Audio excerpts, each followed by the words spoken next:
There is a moment, and most people who have lived through real heartbreak will know exactly what this moment feels like when your entire world, everything you believe to be solid and permanent in yours, simply stops making sense. Not gradually. Not with warning. It stops all at once like a power outage in the middle of a storm, and you are standing there in the dark, and you do not yet understand that you are standing there alone.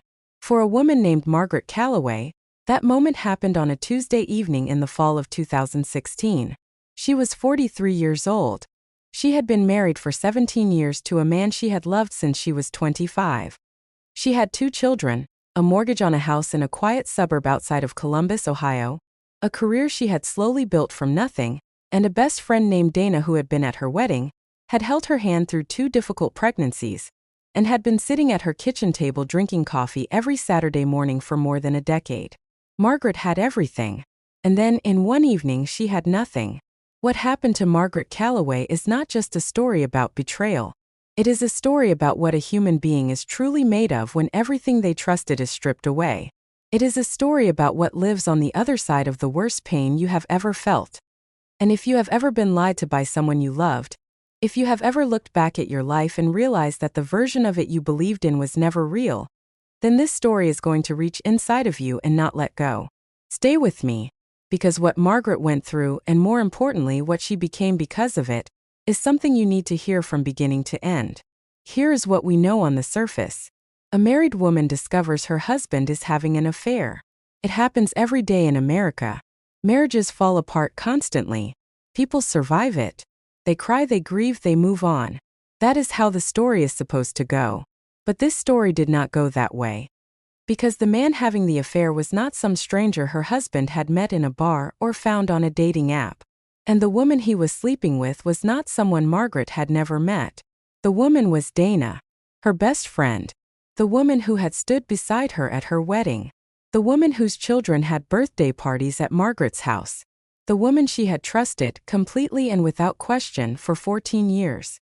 And here is where the story takes a turn that most people would never expect, because even after all of that, even after discovering what they had done, even after losing her marriage and her closest friendship in a single moment, Margaret Calloway did not fall apart and disappear. She did not become a cautionary tale. She became something that neither her husband nor Dana ever anticipated. So the questions we need to sit with as this story unfolds are these. How long had this been going on, and how did Margaret miss it? What kind of man was her husband really beneath the life they had built together? And when Margaret finally hit the lowest point any human being can reach, when she had lost her marriage, her friendship, her identity, and nearly her will to keep going, what was it that pulled her back? What gave her a second chance? And did the people who betrayed her ever truly face what they had done? Those answers are all coming. But first you need to understand who Margaret was before any of this happened. Because the woman who walked into that storm was not the same woman who walked out of it. Margaret Calloway was born and raised in Dayton, Ohio, the second of 3 daughters in a working-class family. Her father, Robert, worked at a parts manufacturing plant for 30 years. Her mother, Carol, worked as a school cafeteria manager. They were not wealthy people. They were not glamorous people. But they were steady, and they were present, and Margaret grew up believing that a marriage was built on loyalty and showing up every single day no matter what. She was a bright student, the kind who stayed after class to ask the teacher questions, who carried extra books home on weekends just because she was curious. She went to Ohio State on a partial academic scholarship, studied communications, graduated in 1995, and took a job as an administrative coordinator at a mid-sized insurance company in Columbus. It was not the career of her dreams. But Margaret was the kind of person who made something meaningful out of whatever she was handed. She met Thomas Calloway at a mutual friend's housewarming party in the spring of 1997.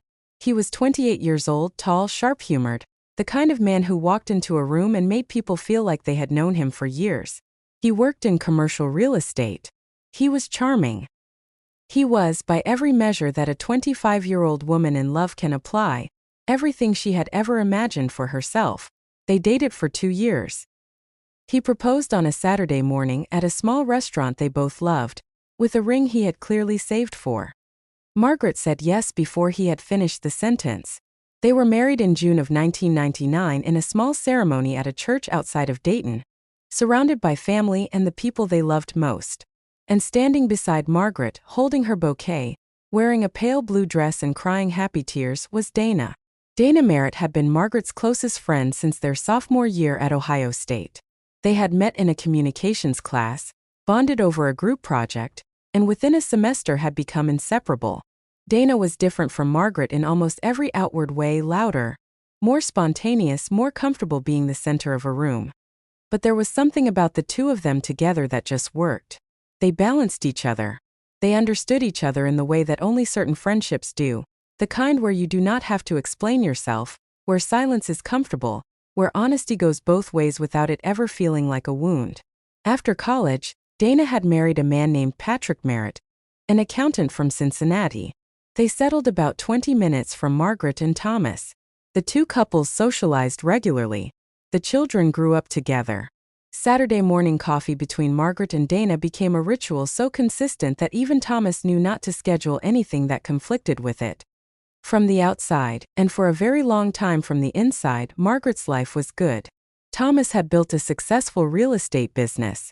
Margaret had eventually worked her way up to an office manager position and then, after her children were in school, had begun freelance consulting work in marketing communications, something she had always wanted to explore. Their daughter, Claire, was 14 by 2016. Their son, Daniel, was 11. They were a normal American family with normal American problems: tight months financially, disagreements about parenting, the kind of distance that quietly creeps into a long marriage when both people are tired and busy and assume the other person will always be there. But looking back, Margaret would later say that the cracks had been there for years. That Thomas had slowly become someone she did not entirely recognize. He was often irritable at home in ways he had not been before. He worked later. He was on his phone more. He bought a new gym membership and started going in the evenings, which was unusual, because he had always gone in the mornings. He complimented her less.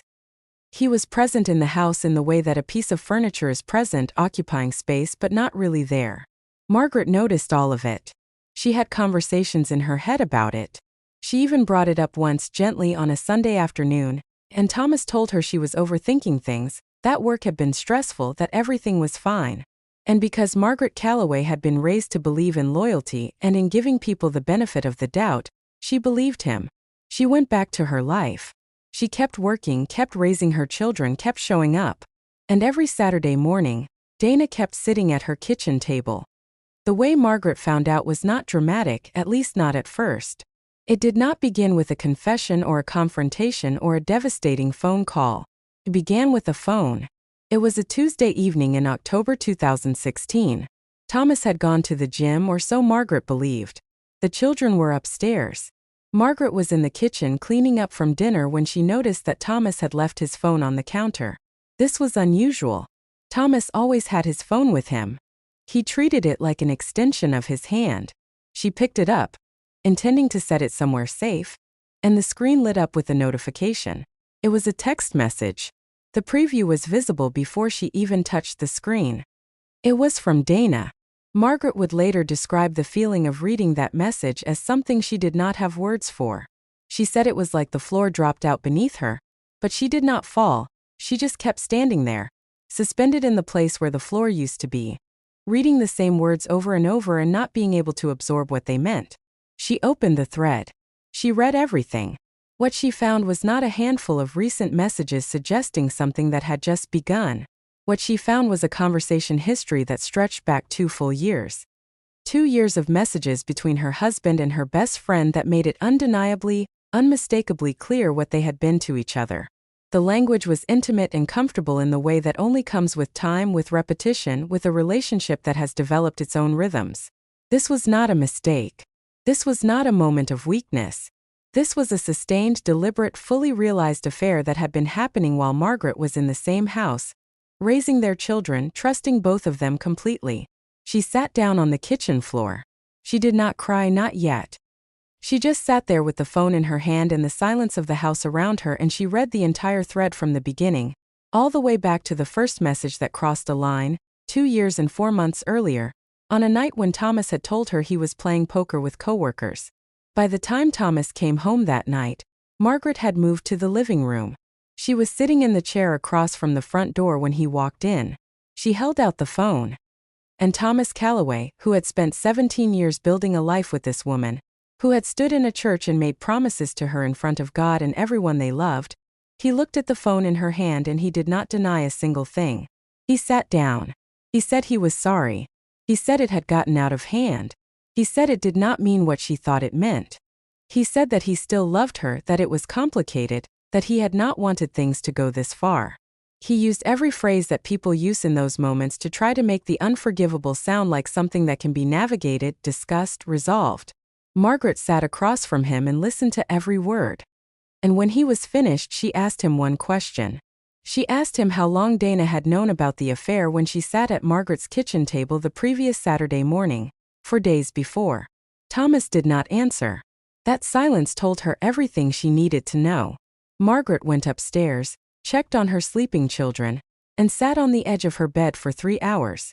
She did not call Dana. She did not call her mother. She did not call anyone. She sat in the quiet of the room she had shared with her husband for 15 years, in the house she had helped build into a home, and she let the full weight of what had happened settle into her bones. Before we go any further into what happened next, I want to pause here and ask you something.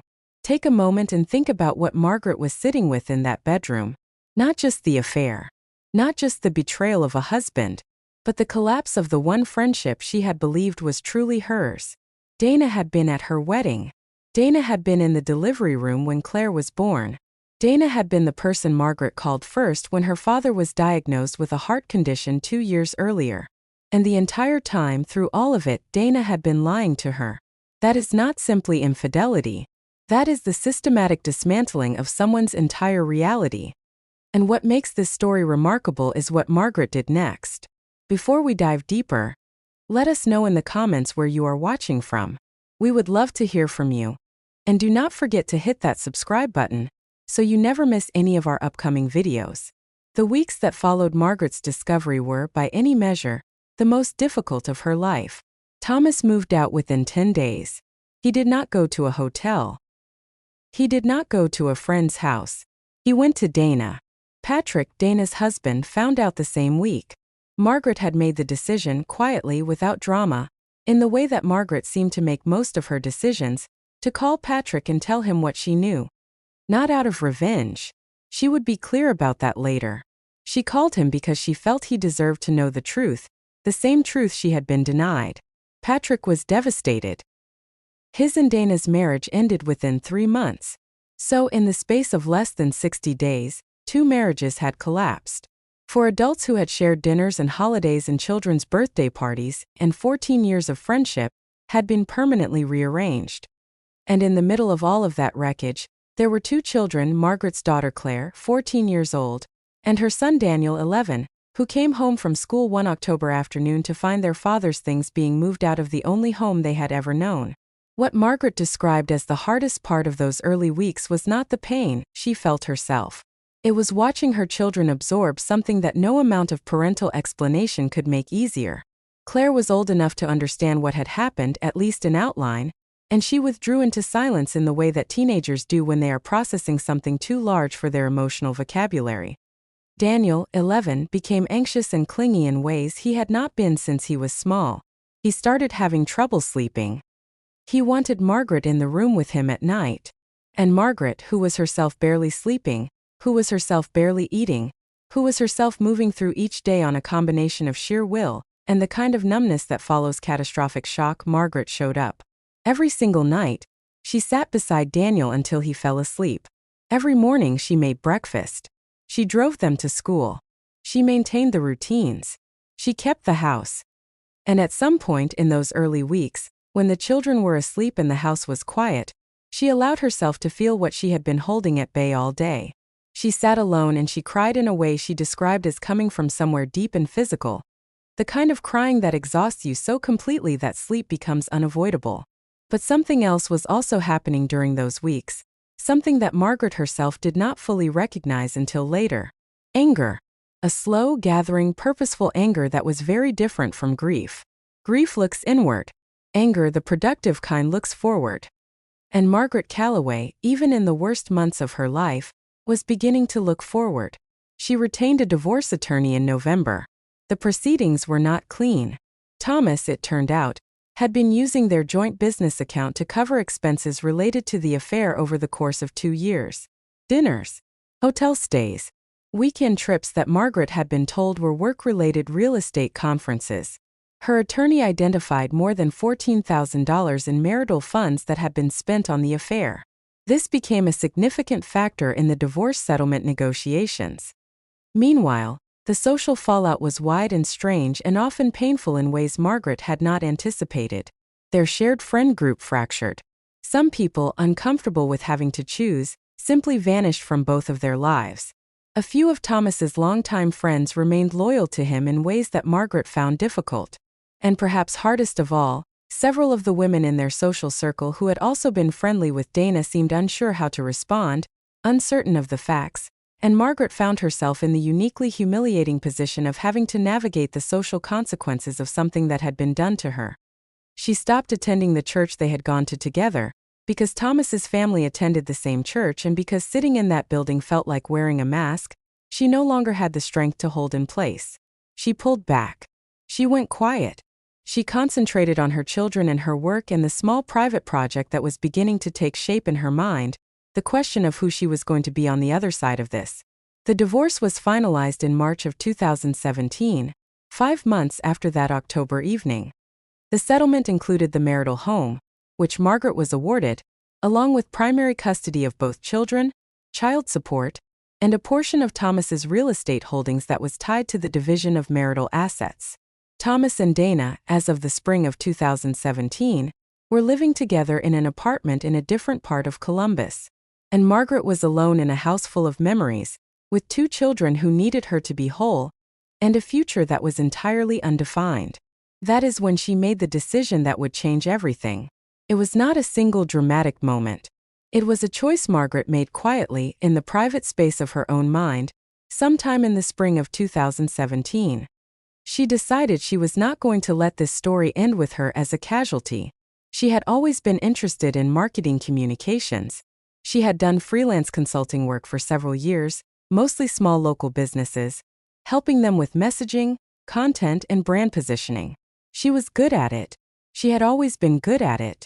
But she had kept it small, kept it safe, never fully committed to it as a real business because there had always been the comfort of Thomas's income to fall back on. And Margaret, cautious, steady Margaret, had never felt entirely justified in taking the leap. The divorce changed the calculus. She now had full financial responsibility for herself and her 2 children. She had a settlement that gave her the house and provided some stability, but she knew that stability was not permanent. She had to build something.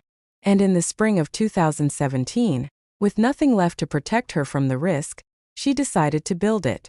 She registered her company, Calloway Communications, in April of 2017. She converted the spare bedroom in the marital home into a home office.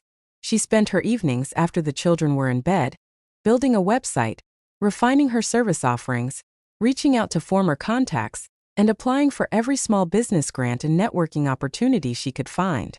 She told almost no one about it at first because Margaret had learned the hard way that the more people you let into your plans, the more exposed you are when things go wrong. But things did not go wrong. At least not in the way she feared.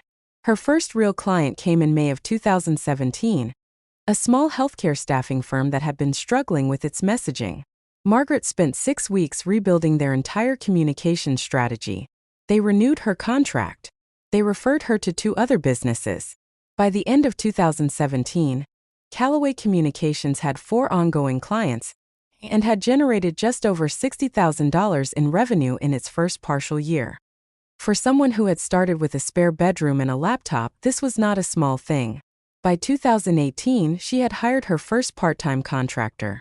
By 2019, she had a full staff of 4 and had moved the business out of her home and into a small leased office space in Columbus. She had expanded her services to include digital strategy and was working with clients across Ohio and increasingly outside the state. The business was growing. But what was growing alongside it, and this is the part of Margaret's story that matters more than any revenue figure, was Margaret herself. She had started seeing a therapist in the early months after the divorce. Not because anyone told her to, not because she was in crisis, but because she was smart enough to recognize that she was carrying something heavy and that she needed help understanding what it was doing to her. Her therapist was a woman named Dr. Susan Hargrove, and over the course of 2 years of weekly sessions, Margaret worked through things she had never examined closely before: her tendency to minimize her own needs in favor of maintaining peace, her deeply held belief that loyalty and self-sacrifice were the same thing, her habit of trusting people past the point where the evidence suggested she should. She was not broken by what Thomas and Dana had done to her, but she had been shaped by it in ways she had not fully understood, and she needed to take those shapes apart and rebuild them deliberately on her own terms. She also, slowly and carefully, began to rebuild her social world. She was selective in a way she had never been before. She was honest in a way she had never quite allowed herself to be. She let people in gradually, tested connections before investing in them, and drew clear lines between herself and anyone who did not treat those lines with respect. She joined a women's business network in Columbus in 2018. She began speaking at small events about entrepreneurship and resilience. She was not yet telling her full story publicly, that would come later, but people who met her during this period consistently described her as someone who had an unusual quality of presence, a kind of groundedness that made you feel like you were talking to someone who had been tested and had come out on the other side. She had been tested, and she had. Here is something that nobody who knew Thomas and Dana's story saw coming. By the fall of 2018, less than 2 years after Thomas had left his wife and moved in with his affair partner, his relationship with Dana had collapsed. The details that filtered back to Margaret through mutual acquaintances were almost textbook in their predictability, though Margaret herself said she felt no satisfaction hearing them. What had been built on deception had not been able to hold its own weight. Thomas and Dana had fought constantly. The romance that had survived as long as it had because it existed in secret, thrilling precisely because it was stolen, could not sustain itself when it became ordinary, when it became bills and grocery shopping and the ordinary friction of shared daily life. Dana moved out of the apartment they shared in September of 2018. She returned to Cincinnati, where she had family. By all accounts, she was struggling significantly financially, professionally, and personally. The social consequences of what she had done had been substantial in the Columbus circles where she had once moved freely. Patrick, her ex-husband, had rebuilt his life with notable speed and had remarried by 2019, a fact that had apparently wounded Dana in ways she had not anticipated. Thomas, for his part, found himself living alone in the apartment he had chosen over his marriage. His real estate business had taken a financial hit from the divorce settlement, and from what his attorney had described as the lingering effects of the market conditions in those years. He was not destitute, but he was far from the position of comfort and confidence he had occupied before the fall of 2016. In early 2019, Thomas reached out to Margaret directly, not through their attorneys, not through the children directly, in a text message that Margaret described later as one of the stranger experiences of her life.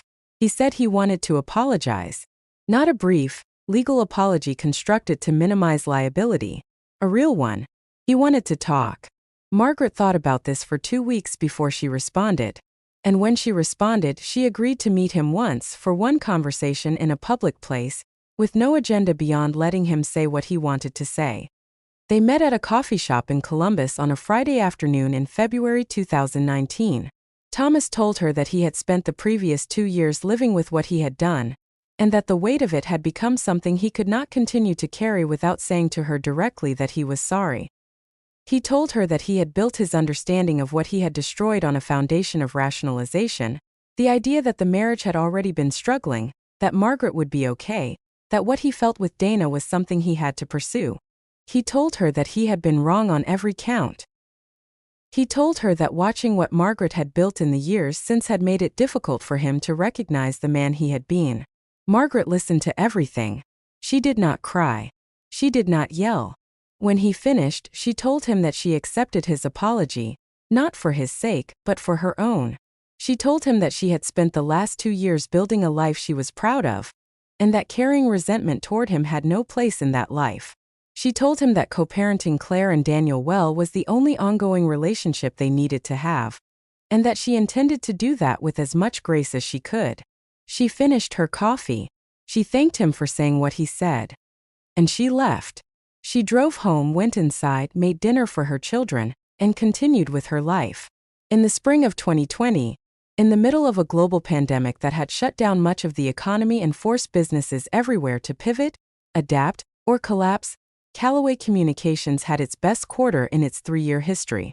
Companies that had never considered investing in digital communications suddenly needed to communicate with remote workforces, distant clients, and disrupted supply chains. Margaret's firm, which had built its entire foundation on strategic communications and digital messaging, was precisely what these businesses needed. She hired 3 additional contractors in the first 6 months of 2020.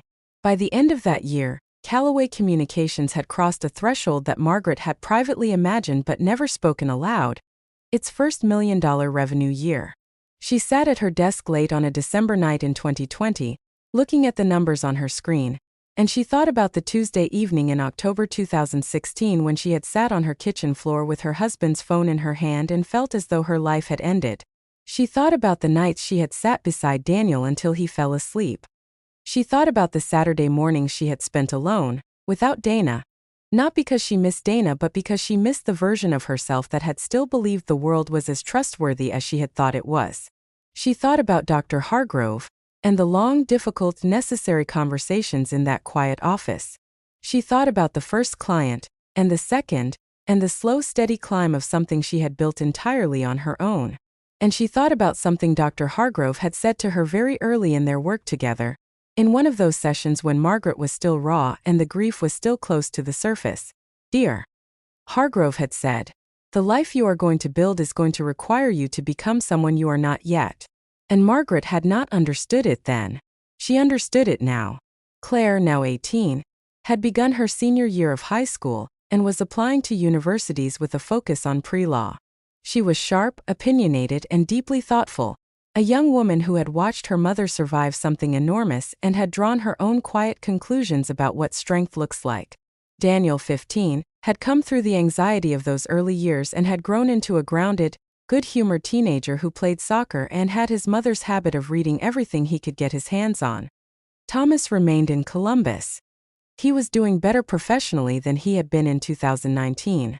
He and Margaret maintained a workable co-parenting relationship built on mutual respect, and the shared understanding that their children's well-being was the only thing that mattered. It was not warm. It was not what either of them might have wished for in a different version of their lives. But it was functional and it was honest, and those were 2 things that their marriage in its final years had not been.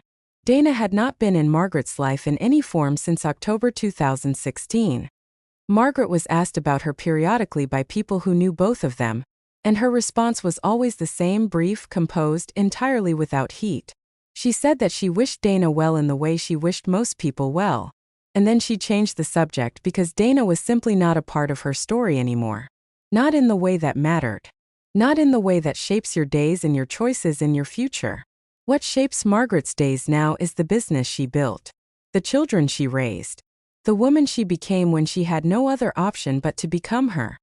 She began speaking publicly about her experience in late 2019 and into 2020, first at women's business events, then at larger platforms.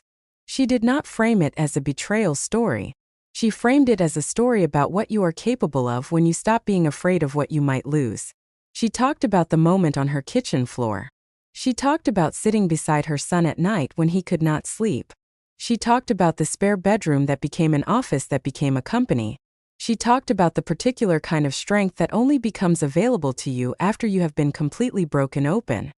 Audiences responded to her in a way that surprised her, though perhaps it should not have.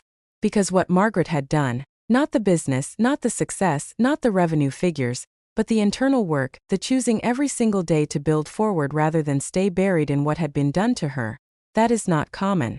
That is not easy. And people recognize it when they see it.